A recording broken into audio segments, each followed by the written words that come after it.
Hey guys, I hope you guys are having a good day. So today we are getting baked here in Texas. Not as far as smoking, but as far as, the temperatures. It was 108 today. It's going to be 111. But that's not what we're here. We're going to go ahead and talk about street photography. So I'm going to go ahead and talk about 6 of my street photography shots today. But if you can, could you subscribe, like, and follow both here on YouTube as well as on Instagram. I go ahead and post photos every single day. And I also go ahead and talk about my photography so that you guys can see and maybe get ideas on different types of street photography to do, and basically giving you guys behind the scenes on how I think about my street photography shots, and basically just trying to inspire you guys to go out there and do more street photography, because this is what we love and it's a great way to cure depression. Okay, now for the first shot, it is called Made to Hold, this shot right here. So for Made to Hold, this is the main monument in Central Park. And what I wanted to do with this is I wanted to capture another infestation that New York City has, which is pigeons.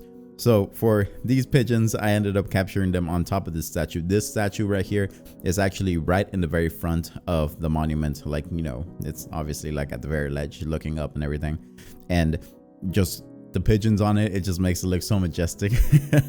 But I didn't want to just make this a boring capture where like I'm capturing from the front and I'm basically able to see the other statues and everything. I kind of wanted to single this statue out with the pigeons. So what I did is I walked to the side and I ended up seeing that there was a tree and that building behind it as well. But I wanted to go ahead and have the building as well as the tree take half of the background. So that's why I ended up doing that. And then, just by placing it like this and this composition, it almost looks like, the statue is pointing in one direction, the tree is growing in one direction, and the building is static. So it's almost like the statue is telling the tree to like take over the building. You know what I mean? Like nature takes over and everything. That's what I was thinking about whenever I was taking this picture, and that's how I ended up, thinking about the composition of this picture and what I wanted to portray with this picture. But yeah, this is basically just showing the infestation of pigeons, in New York City. And it's as bad as rats, I'm guessing. But yeah, there's pigeons everywhere. But this is the main monument in Central Park, and that is basically the shot. I am not going to go extremely deep as far as equipment that I use to take every one of these pictures, because that's not what's important. You could have, a regular $500 camera and take pictures. As long as you know what you're doing, you can actually take great pictures with whatever camera you want to start out with. But I'm more talking about the composition and how I thought about putting these shots together. That's mainly what I'm trying to portray in these videos. So that's this shot. And then the next shot, it is called Simply Popping Red, this shot right here. So for Simply Popping Red, I wanted to make a super simplistic shot, but then I also wanted to draw the person in. That's why I have that building in the background, kind of like, not a complete leading line, but it's kind of like, bring you in the picture, because the tree is static in front of you. And then just to not make it boring, I also angled the tree a little bit. Well, I didn't angle it. The tree is how it is. I angled the camera and I was able to capture it, at a certain angle like this. It kind of like tilted just so it doesn't look boring and, it just goes completely straight and everything. But I wanted to bring the person in, bring the person to look at the picture in. So that's exactly why I ended up making the actual bird box, the bird house, is red. So I made it pop and, just bringing the person in. And I was able to capture that background in a way to where it draws the person in, because it just goes deep in. And that's one of the things that I focus on a lot of my pictures. I want to go ahead and bring people into the picture. So that's why I, add either a far away background or at an angle so that, it draws the person in. And these are things that regular people don't really think about. But it's something that us as street photographers are always thinking about. We want to draw attention, draw the person inside of the picture, and basically make them see exactly what we're wanting them to see. A lot of things that a lot of normal people don't really think about is the stuff that I am, telling you right now. And then, okay, so that's this picture. And then for the next one, it's called Best Philly Cheese. This one right here. So for Best Philly Cheese, I honestly think this place has like the best. There are going to be a lot of people telling me that a lot of other restaurants, have like the best Philly cheese and whatnot. But in my experience, especially like living in Texas and everything, especially when you're looking for like authentic Mexican food, you always go to like the crappiest places, just because they have not crappy, but like hole in the wall restaurants, because they have like the best food, the best authentic Mexican food. And in my opinion, it's the same thing with this. I ended up having a Philly cheesesteak there. It was so good, just because it just feels so, I don't know. There's just a nostalgia about having food that isn't like, in a full out restaurant and everything. And that's why I ended up having there. And that was the best Philly cheesesteak that I had. If you end up finding this in Philadelphia, go ahead and go there and try their Philly cheesesteak. I really liked it.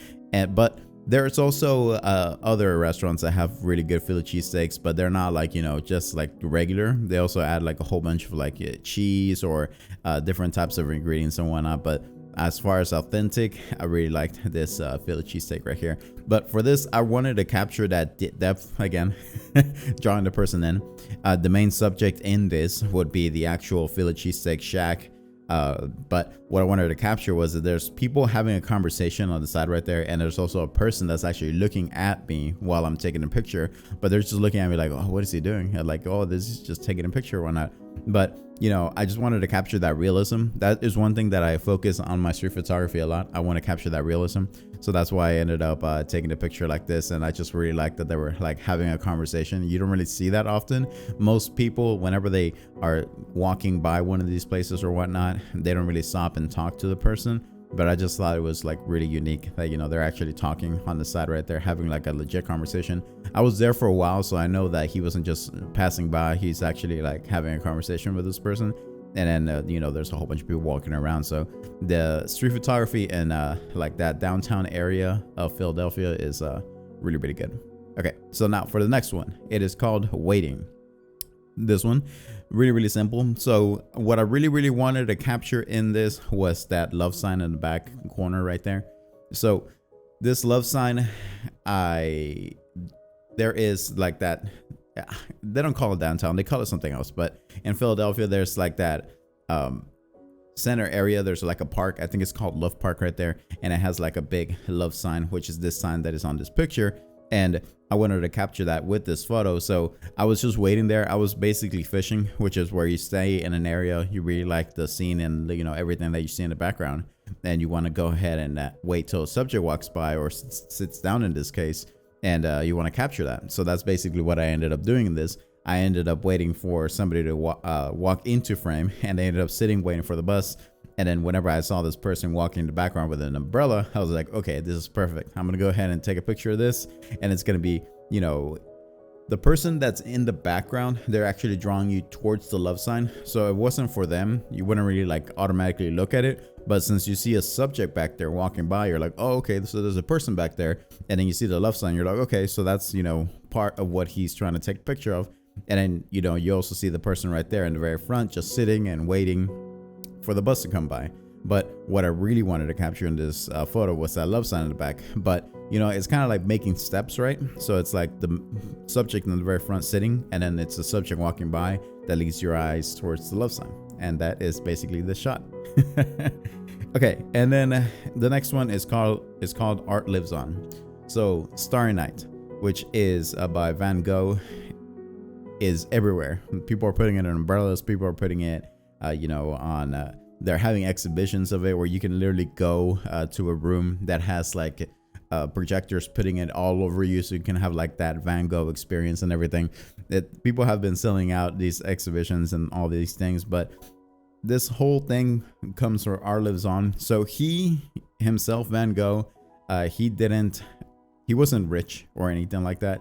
He didn't get to enjoy like the millions and millions and millions of dollars that his art has made since, like Starry Night, which is in the Museum of Modern Art in New York City. That's where you can go see it. It sold for $100 million, and I think one of his paintings ended up selling for $152 million, which is like his most expensive painting. But all this happened after he ended up passing away, like years and years and years after, and it's just one of those things where like yes, the person will pass away, but how much love you put into your art form is what ends up living on.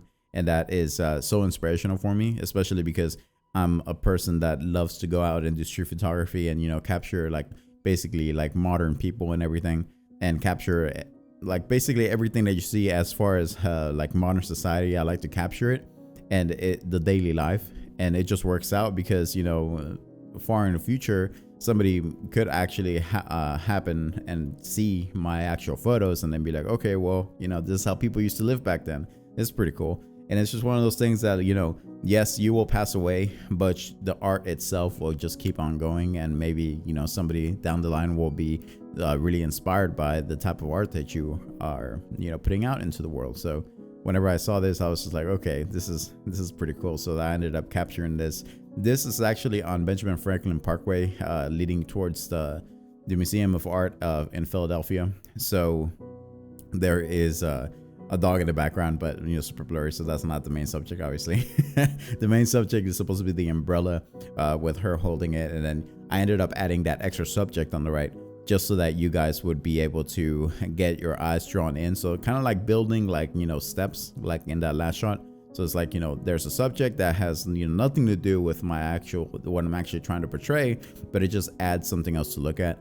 And then it leads you to the next subject with the umbrella, because they're a little bit more far back. And then, you know, that's what your eye gets drawn into. Like, okay, well, there's this person on the right, but what you're actually looking at is the person on the left. And it's things that you don't really think about, but us as photographers, we end up putting in our pictures just to draw people in and basically show you what we're actually trying to show you. So that's this shot, Art Lives On.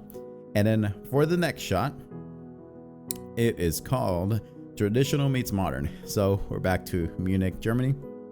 So I really like this one because, especially if you go to Munich whenever it's like that Oktoberfest season, which is like late September, early October. It's like that whole like Oktoberfest type of time. You'll walk around Munich and everything, and you'll see people wearing like super traditional outfits, like, you know, those like Bavarian outfits, and then you'll see people just walking around in like modern attire. And it's just such a contrast. It's pretty cool. Like it's an experience for sure. If you want to get some of these outfits, they are like extremely expensive, especially if you get them there.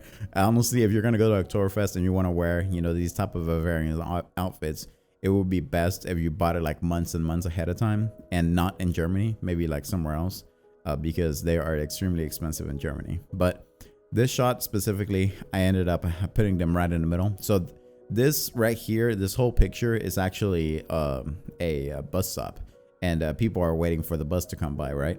So I ended up singling them out and then putting them in the middle, so the eye gets automatically drawn to them. And what helps is that they were like standing in the light. So I ended up putting the highlights down so it's not like overpowering, and I ended up putting up the shadows so you guys can actually see the people. And basically you guys automatically are drawn into the subject because it's like right in the middle of the image.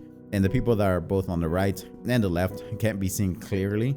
So the people that are right in the middle are the ones that are, you know, obviously that's my main subject, that's what I want you to see. But the people on the right aren't like useless subjects. They're not, because they're actually showing, you know, the whole modern type of attire that people usually wear in Germany. And then the people in the middle are like, you know, the traditional Bavarian outfits. It's just like there's that contrast right there.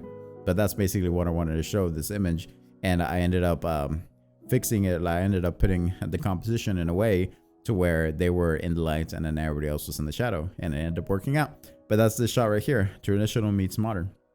And those are the 6 shots. I'm thinking, let's see, that's 1, 2, 3, 4, 5, and 6. Yes, those are the 6 shots. So I'm putting all this together again because most of the time what I would do is I would do like 2 street photography shots at a time and then upload a video. But since I'm getting into voiceover, that's basically why I have this Earthworks ethos and I'm building my booth and everything. I am putting more time apart for that, as well as, you know, I'm still doing my street photography and everything, but I'm putting more time for that. So that's why I'm doing 6 photography shots at a time, and I'm explaining every single one of my shots. So you guys know that there's a reason behind me taking every single one of these shots. It's not just me walking around and snapping pictures. There's a whole, like, you know, there's a whole thought process behind every one of these pictures. And I've taken so many pictures. I think one of my cameras is like at 800,000 clicks or something like that. But I've taken so many pictures that, and I've thought about all these pictures so often that now it's easy. Now it looks like I'm, just walking around and I see something specific and I go ahead and click and I take a picture and everything. But it didn't start like that. Whenever I started out, I had to see the competition and everything, see what I wanted to click and everything. But now, since I've done it so much, it's just so easy for me to just be like, okay, well, this is what I'm actually trying to capture. Click, there you go. If I need to change the composition in one way or another, I'm gonna go ahead and do it while editing, as far as framing and everything. But I know what I'm trying to capture right off the bat, and it usually takes me like a couple of seconds to figure out, okay, this is what I'm trying to say with this picture. But that's what I'm thinking with every single one of my pictures. I'm thinking, this is what I'm trying to say. And I'm not just taking a picture just to take it. I'm actually trying to think about what I'm trying to portray to you whenever I show these pictures on Instagram. So there's a reason behind every one of my pictures. I usually don't especially now, I usually don't like to say where I'm going next, but I'm going to go ahead and say it anyways. In about 2 weeks, 2-3 weeks, I'm gonna go ahead and go to San Francisco. I'm gonna go ahead and do street photography there. It's gonna be crazy. I'm gonna do a whole bunch of street photography. Go to Chinatown, which is the one of the oldest and most densely populated Chinatowns in all of the United States. It's gonna be awesome. I'm just gonna walk around all of San Francisco and just take pictures everywhere. I'm not gonna do a lot of video because now that I've been doing these type of videos, I can go ahead and talk to you guys about my street photography after the fact.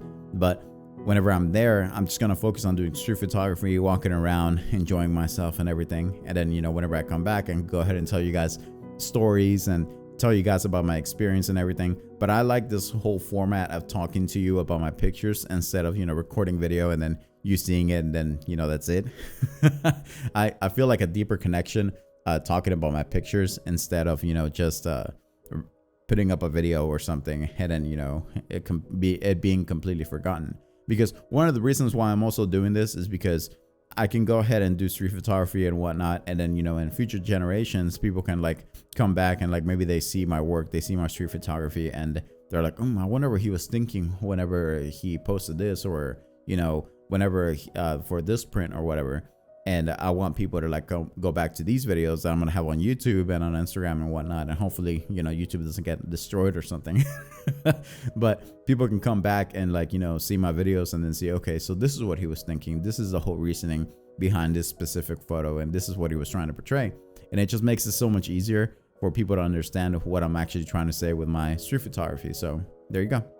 But again, thanks for tuning in, guys. This video is already almost 20 minutes long, but it's totally fine because I like talking to you guys and it's just a lot of fun. I really enjoy doing these videos and explaining to you guys my street photography and all that. But I really appreciate you coming in. I'm gonna try not to die tomorrow with this 111-degree heat.